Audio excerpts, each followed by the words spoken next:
Hey guys, YouTube 100 here. Alright, now here I am with another ECW pay-per-view review.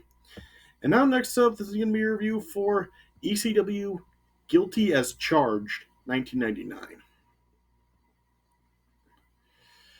So if you saw my last review of ECW November to Remember 1998, I was talking about how like it just seemed like after the great event with Heatwave that with how November to Remember turned out, it just seemed that ECW just like fell right back into mediocrity after that because yeah, November to Remember was once again November to Remember 1998 was once again like a pretty mediocre pay per view, like a lot pretty much like all the other ones prior to Heatwave, except for like the first one and Barely Legal. Yeah.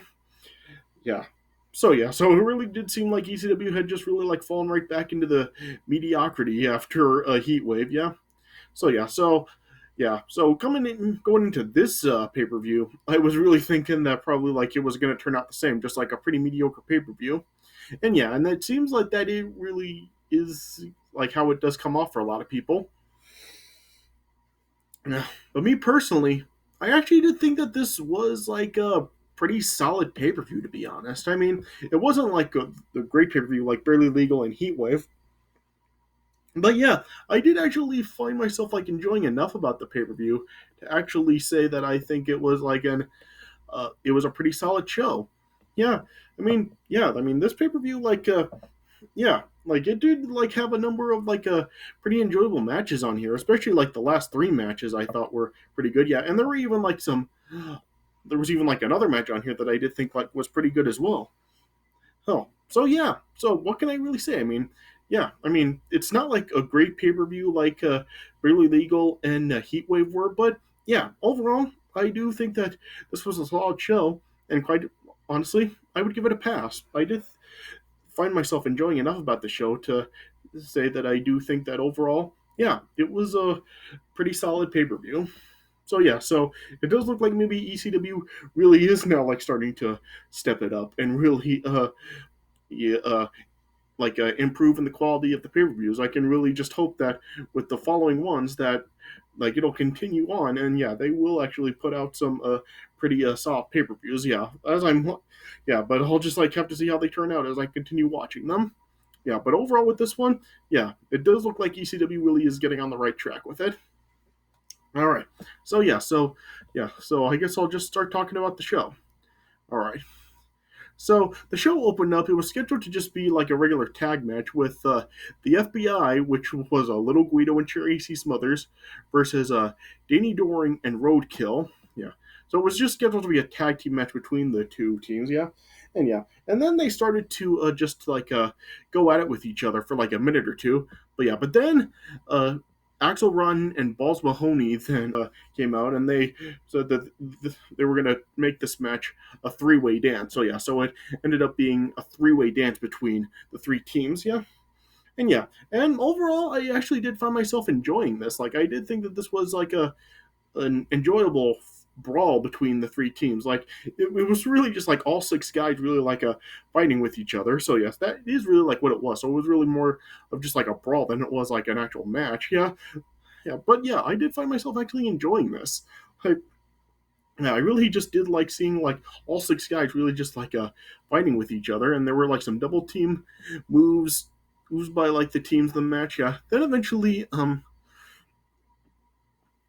he Danny Doring and Roadkill like hit a Lancaster lariat of lust on Little Guido. Yeah, but Tommy Rich then hit Danny Doring in the head with the Italian flag, and um, Little Guido and Tracy Smothers both then hit like a double fisherman suplex on a Danny Doring, and then pinned him to eliminate a Danny Doring and Roadkill. Then the FBI and Actaron and Balls Mahoney then went at it. They just like continued to like fight with each other. Then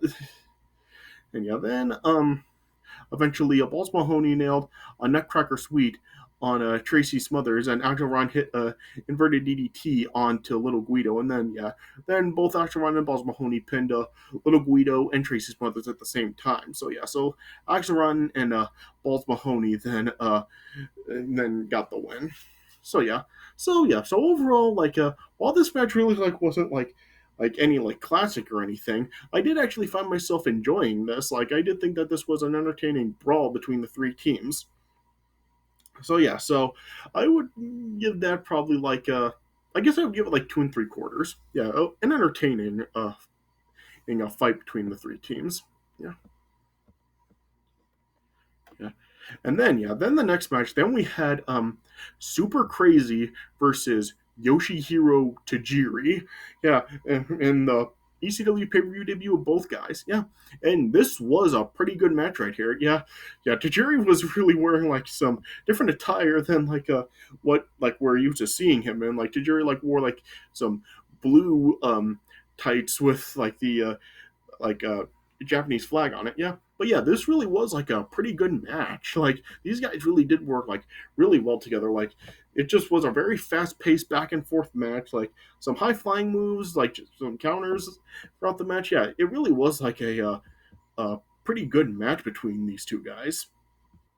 Yeah, this match really did just go back and forth between the two guys. It was really fast paced. There was some high flying moves, some counters, some Hurricane Ranas, some DDTs, some Sunset Flip power bombs. So yeah, so there was just these guys really just really did go all out with each other, and yeah, and they did work really well together. This really was a really good match between the two. Yeah, there was this one point in the match where Tajiri got super crazy in the tarantula, though it was a different it was an unorthodox tarantula than the one that we usually saw Tajiri using. He wrapped around the bottom rope for the tarantula, so that was interesting to see Tajiri do the tarantula differently.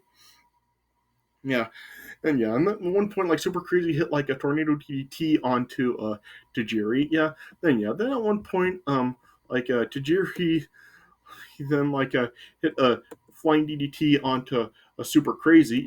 Then at one point Tajiri hit a sunset flip power bomb on a Super Crazy from the top rope. Then Super Crazy and Tajiri both hit power bombs on each other. So it really did just go back and forth between both guys. Yeah, and then eventually Tajiri then got hit a dragon suplex on Super Crazy and pinned him. So Tajiri won the match.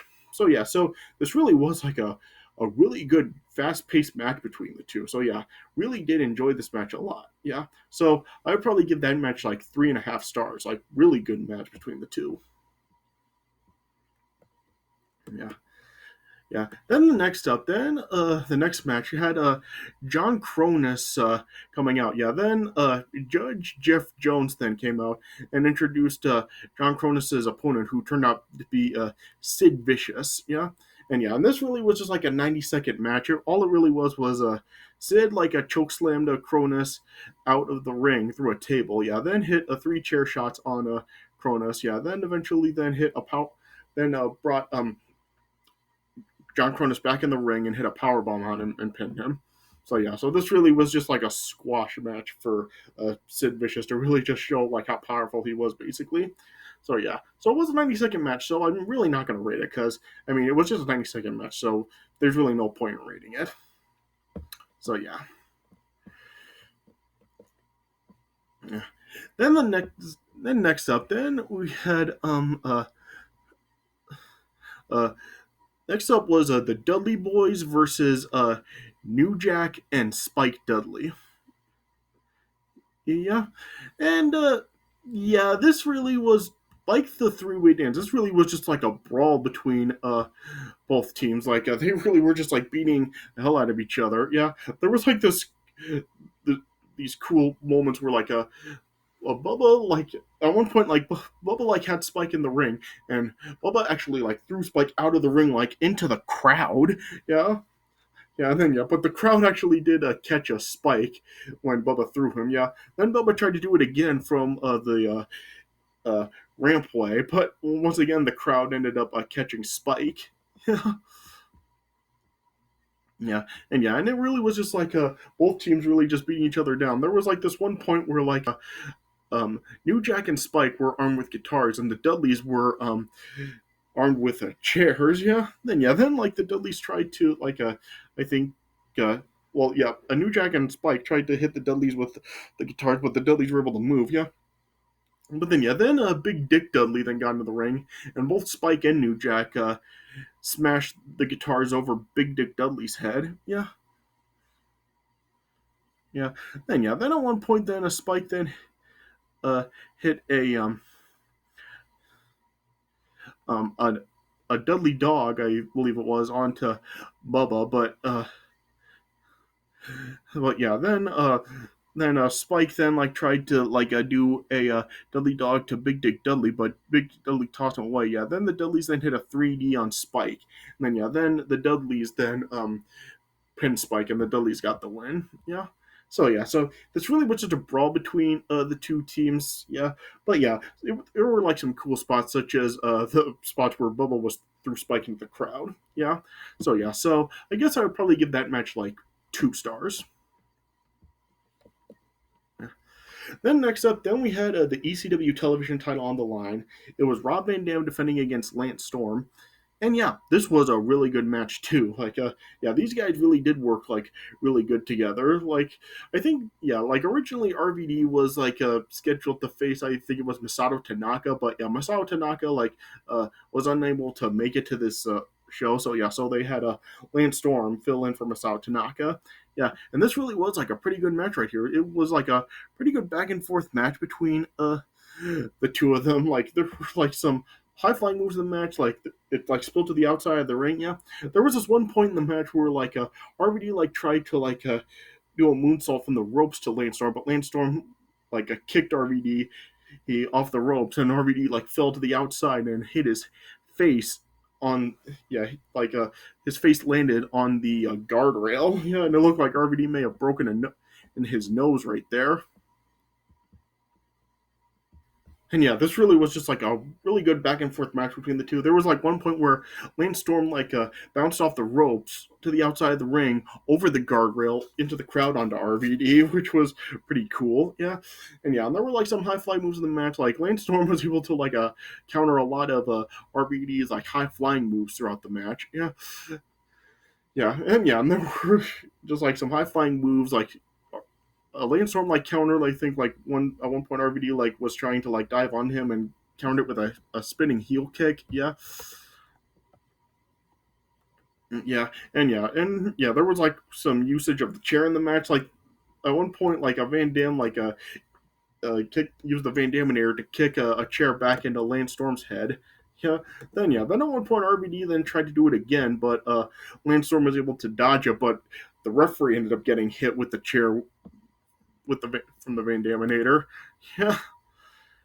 Then at one point, then Lance Storm like kicked the chair back into RVD's face, and Lance Storm actually did have the match won right there, but the referee was knocked out.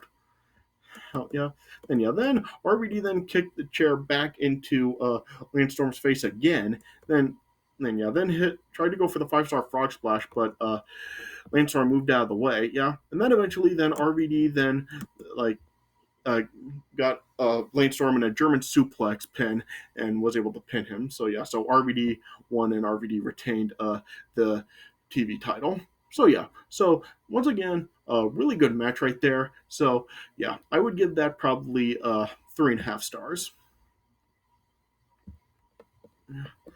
Then next up, then we had Just Incredible versus Tommy Dreamer in a Stairway to Hell match. Yeah.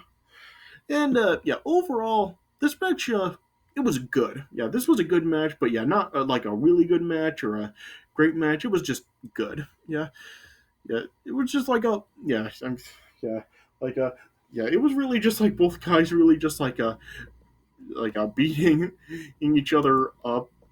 Of like there was like a lot of use of like ladders in this match. Like there was like a kendo stick like suspended above the ring, and guys like had to climb a ladder to retrieve the kendo stick. And both guys really were just like beating each other up. Like it's pulled to the outside of the ring. They were like using like ladders and chairs throughout the match.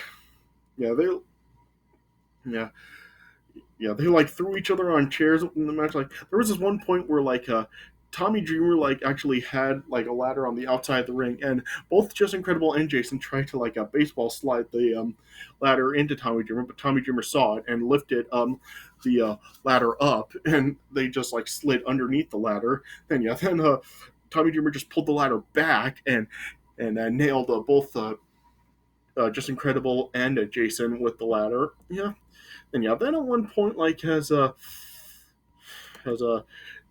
Tommy Dreamer was going to like a DDT both Jason and Just Incredible.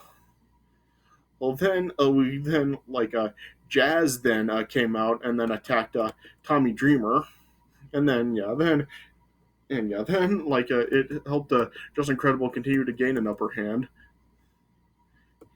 and then there was like this one point where like both guys like there were two ladders set up like right next to each other, and then Tommy Dreamer then like hit a Dreamer cutter or whatever it was called onto Just Incredible from the ladders down to the canvas. Yeah, then eventually then Tommy Dreamer then did retrieve the kendo stick.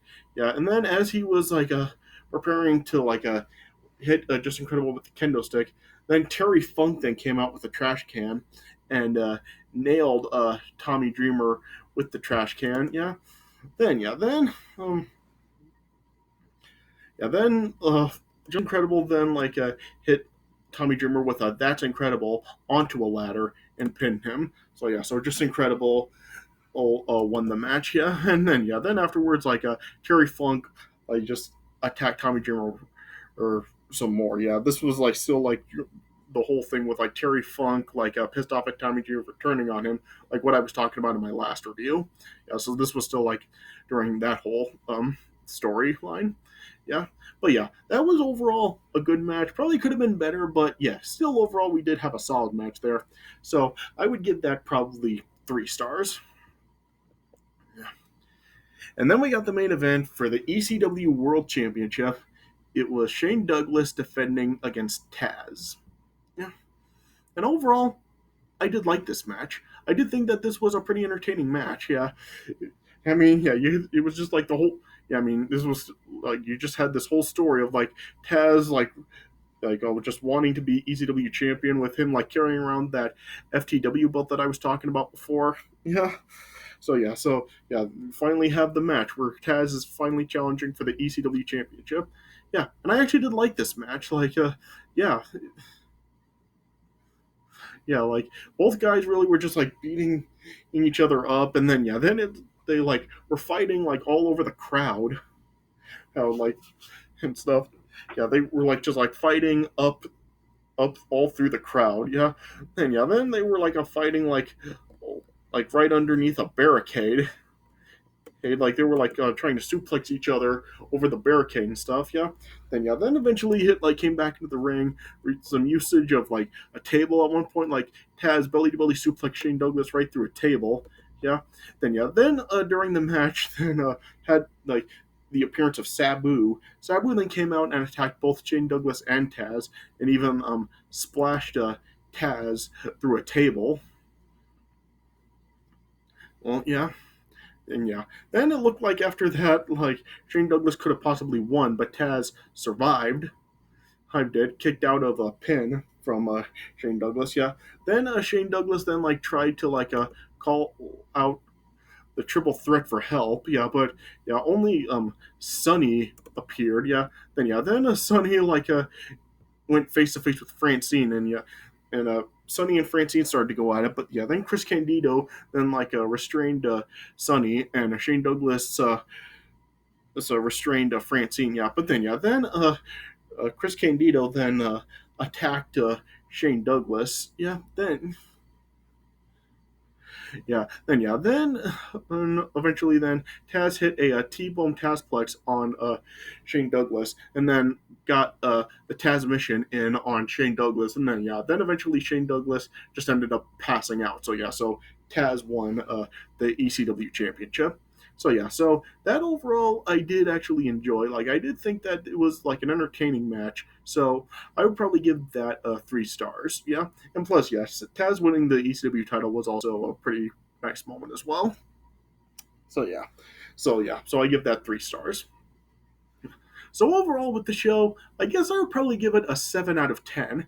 Yeah, like the last 3 matches I really did like, and the Tajiri Super Crazy match I also really liked, and even like the opening match I thought was entertaining as well. So so there are some people that do think that this is just another mediocre pay per view, but I actually did find myself enjoying enough to actually say that I did think that this was overall a solid show. So so I am glad that I watched it. And yeah, and I do think that overall, like, this is probably like so far, yeah, this is probably like one of the better ECW pay per views that I've watched so far. Yeah, and given like the track record that they're having so far, I think that is like saying quite a lot. So overall, I do think that this overall is a solid show, and I give it a pass. All right. So I guess that's all I can really say about it. So this is my review of ECW Guilty as Charged 1999. So I hope you guys did enjoy this review. And like I said, I just now hope that it seems that now ECW really is like getting into gear, and they are like improving in the pay per view quality. Hopefully, going forward, it'll continue, and I'll be seeing some more or pretty good ECW pay per views. So just have to wait and see. But I just hope that is the case. All right. But I hope you guys did enjoy this review. So thanks for watching, and I'll see you guys later.